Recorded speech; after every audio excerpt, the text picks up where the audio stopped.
Okay, I'm going to show you a couple of techniques here real briefly for alternative media. One is the fabulous shaving cream technique. This creates marbleized papers and can work on canvas paper and stuff like that too. Boards, like primed boards. Take some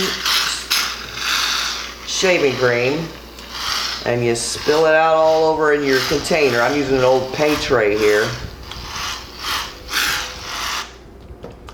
Kind of smooth it out here. There we go.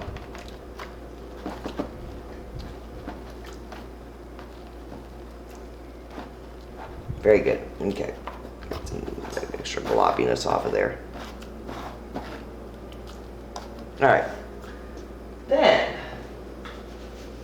you take your paints. You can also use food coloring. I'm using just the regular old Smart Craft paints here, but you can use food coloring. You can use any kind of really thin watercolor, inks. Those work very well. And I'm going to dribble some blue in there, all right? And this fabulous green. I chose some day-glow colors so you guys could see them. I'm just going to plop them around randomly. You may choose to make it more color site specific or monochromatic, whichever. And I'm going to use some orange here. There we go. I'm going to take a stir stick or a dowel, or I'm using the end of it. You can use a pencil, whatever. I'm using this old paintbrush. And I'm going to swirl it around. And you can, you know, kind of make a pattern with your swirls. I'm just going to go irregular here, okay? All right. Then you take your piece of paper or canvas or whatever, and you carefully sort of press down on it. I'm not pressing too hard, but fairly firmly. I want to make sure that the paper adheres to it, okay? I'm going to peel it off. Remove this out of the way. Then I'm going to take a piece of mat board and I'm going to scrape that all off. And there you go.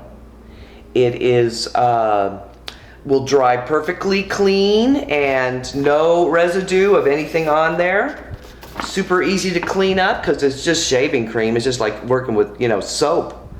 And it can be collaged in. You can work over it. You can paint over it. You can draw over it. It'll take any kind of surface at all once this dries thoroughly though, okay? All right, that's the shaving cream technique. You can create all kinds of marbleized effects and you can control it or make it as uncontrolled as you want, okay? The next one is the splatter technique, which is pretty much self-evident. I just wanted to show you some ideas and some basic things you want to think about when you talk about splatter.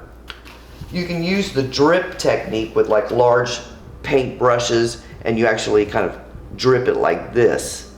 Or you may decide you want to control the amount of splatter. You can actually splatter off of the tube of paint. I mean, actually out of these craft paints will actually make big linear kind of things. It's going to create a bit of a raised surface on that paint though. Notice I've watered this down to a fairly thin, kind of almost watercolor consistency. I load up my toothbrush here, and then I'm going to,